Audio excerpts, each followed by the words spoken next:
Walking through the silent streets of Bannack today, all you hear is the wind rattling the old wooden frames. But in 1862, this wasn't a ghost town. It was the violent heart of the Montana gold rush, where fortune and death walked hand in hand. The year was 1862. The United States was tearing itself apart in the East, with the Civil War raging and soaking the soil of Virginia and Tennessee in blood. But far to the west, in the vast and silent vacuum of the Northern Rocky Mountains, there was no war. There was only the wind and the endless sky and the formidable indifference of the wilderness. At this time, the territory we now know as Montana did not officially exist on the maps of the common man. It was a part of the Dakota Territory and a wild frontier that served as a buffer between the known world and the great unknown. It was a land of jagged peaks and sweeping valleys and rivers that ran cold with the meltwater of ancient glaciers. It was a place where silence reigned, and a silence so profound that the snap of a twig could sound like a gunshot. Into this silence rode a group of men who were tired and dusty and desperate. They were known as the Pikes Peakers. They were prospectors who had originally flocked to Colorado in the rush of 1859, chasing rumors of easy wealth in the Southern Rockies. But for many, the Colorado dream had dried up, and the easy gold was gone and claimed by corporations and lucky early birds. These men, known as the Colorado Group, had a choice: to return home to the war-torn East with nothing but empty pockets, or push further north into the unmapped hazards of the Northern Territories. They chose the North. Leading a faction of these wanderers was a man named John White. History does not record much about the early life of White, perhaps because before 1862 he was just another face in the crowd of dreamers. But in the summer of that year, he was a man on a mission. The group was actually trying to reach the Salmon River mines in what is now Idaho, which was a place rumored to be the next El Dorado. However, the terrain was unforgiving, and the mountain passes were blocked, and the trails were non-existent, and the native tribes were understandably hostile to the encroachment. The physical toll of this journey was etched into every inch of their existence. The leather of their saddles had worn smooth and cracked under the relentless friction of the ride, while the air grew thinner as they ascended the high passes, burning in their lungs like cold fire. Every step of the horses kicked up small puffs of alkaline dust that coated their tongues and clogged their nostrils, creating a constant thirst that the warm water from their canteens could not quench. The sun was not a warm friend here, but a glaring eye that bleached the color from the rocks and cracked their lips. They could smell the scent of pine resin baking in the heat, and the metallic tang of ozone before the afternoon thunderstorms rolled in. It was a physical assault on the senses, where the grandeur of the mountains was matched only by the misery of the traverse. By late July, the group found themselves wandering through the Beaverhead country. They were lost, in a sense, or at least drifting. They were weary from weeks in the saddle, and their supplies were dwindling.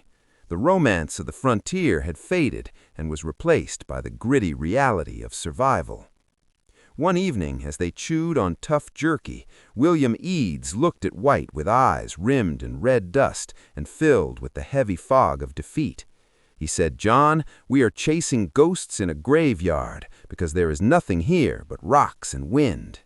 White did not look up from the fire, but simply steered the embers with a stick, watching the sparks rise into the dark. He replied, "The gold is where you find it, William, and it does not care if we are tired or hungry."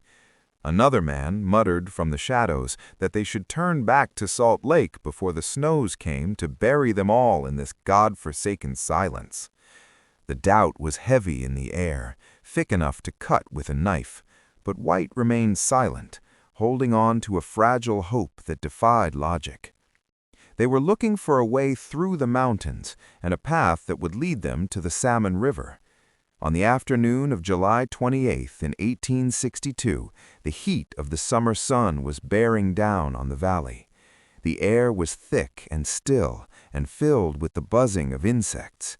The group decided to set up a temporary camp along the banks of a small and nondescript creek that fed into the Beaverhead River. The creek was clear and cold, tumbling over smooth stones and cutting through thickets of willows. To the men, it was just a watering stop and a place to rest the horses and wash the dust from their faces. But the location had a peculiar characteristic. As the men dismounted and walked through the tall grass, clouds of insects rose up around them. They were grasshoppers. Thousands of them clicked and whirred, jumping against the legs of the horses and the boots of the men. It was a plague of biblical proportions, yet it was just nature taking its course in the high valley. Because of this, they simply called the water Grasshopper Creek. While others attended to the horses or set up the campfire, John White did what any prospector does by instinct, almost like a reflex. He took his metal pan, which was a battered and rusting dish that had likely seen 100 empty streams in Colorado, and walked to the water's edge. Prospecting is a slow and meditative art. It requires patience that borders on stubbornness. White knelt in the mud, and the knees of his trousers soaked up the damp earth. He scooped up a mixture of gravel and sand and water from the creek bed. The water was frigid, numbing his fingers instantly, which was a stark contrast to the burning July sun on his back. He began the motion of swirling and dipping and shaking. The goal was to use gravity, because gold is heavy and 19 times heavier than water. If there was any gold in that shovel of dirt, it would sink to the bottom of the pan, while the lighter sand and gravel would wash away with the centrifugal force of the water. White watched the muddy water spill over the lip of the pan. He watched the large stones tumble out. He picked out the debris with his calloused fingers. Slowly, the material in the pan reduced. It went from a pile of mud to a cup of black sand. This black sand was magnetite and was the heavy iron concentrate that usually accompanied gold. He tilted the pan one last time, letting a small wave of water wash back the black sand.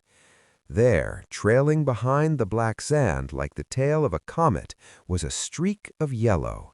It was not the brassy and glittering fool's gold that tricked so many novices. This was duller and softer and undeniable. It sat heavy in the crease of the pan. It was color. John White stared at it. In that singular moment, the silence of the valley changed. It was no longer a hostile wilderness, but a vault that had just been cracked open. He looked up at his companion, William Eads, who was nearby. The words he spoke were quiet and understated, but they carried the weight of history. He said, "I have found it." He did not scream, he did not fire his gun in the air, he simply stated a fact. But that fact would change the fate of the entire region. The other men gathered around. They dipped their own pans. The results were consistent. The creek was rich. It was not just a few flakes, because the gravel was laced with high-quality placer gold. This was what they called a pay streak. That night, the fire seemed to burn brighter, not because of the wood, but because of the change in their spirits, as the darkness of the valley felt less oppressive. They sat around the flames, passing the pan of gold from hand to hand, feeling the heavy weight of the dust that promised a future they had almost stopped believing in. The exhaustion that had plagued them for months evaporated into a manic energy that made their hands shake. They did not sleep well that night because every rustle of the wind sounded like a competitor coming to steal their claim. They lay in their blankets, staring up at the vast blanket of stars, feeling small yet infinitely powerful, knowing that the wilderness was no longer a prison but a palace, and they were its new kings. For men who had traveled thousands of miles and endured hunger and cold and the constant threat of death, this was salvation. They named the claim White's Bar, in honor of the man who first dipped his pan. The news of a gold strike in the 19th century was impossible to keep secret. It moved like a virus and traveled on the wind. Though the men at Grasshopper Creek tried to keep it quiet, word leaked out to other prospectors in the area. Within days, the solitude of the valley was shattered. But the journey to reach this newfound wealth was perilous. The road to Bannack was not a road in the modern sense, but a jagged scar cut through the heart of the wilderness. To travel it was to enter a world where the laws of man held no sway, and where the only authority was the caliber of the gun at your hip. The journey often began in Salt Lake City, which was the nearest outpost of civilization, and stretched northward for 400 miles through a landscape of desolation and beauty. It was a land of high desert plains covered in gray sagebrush that stretched to the horizon like a restless ocean. The wind blew constantly, kicking up clouds of alkaline dust that coated the throat and stung the eyes. For the freighters driving their heavy wagons laden with flour and whiskey and tools, the days were long and monotonous. The only sounds were the creaking of the wooden wheels and the snorting of the oxen and the dry rustle of the wind. But beneath this monotony lay a tension that was sharp and cold. Every rocky outcropping and every twist in the canyon and every thicket of willows could hide a pair of eyes, watching and waiting. These were the hunting grounds of the road agents, who were men who had turned their backs on society to prey on the weak. They were not common thieves, but organized and ruthless predators who knew the schedule of every gold shipment and the route of every wealthy traveler. The trail was marked not by signposts, but by the graves of those who had failed to reach their destination. A traveler might pass a lonely pile of stones by the side of the trail and know that a story of violence ended there. The nights were the hardest. When the sun dipped behind the mountains and the temperature plummeted, the travelers would circle their wagons and light small fires. The darkness was absolute.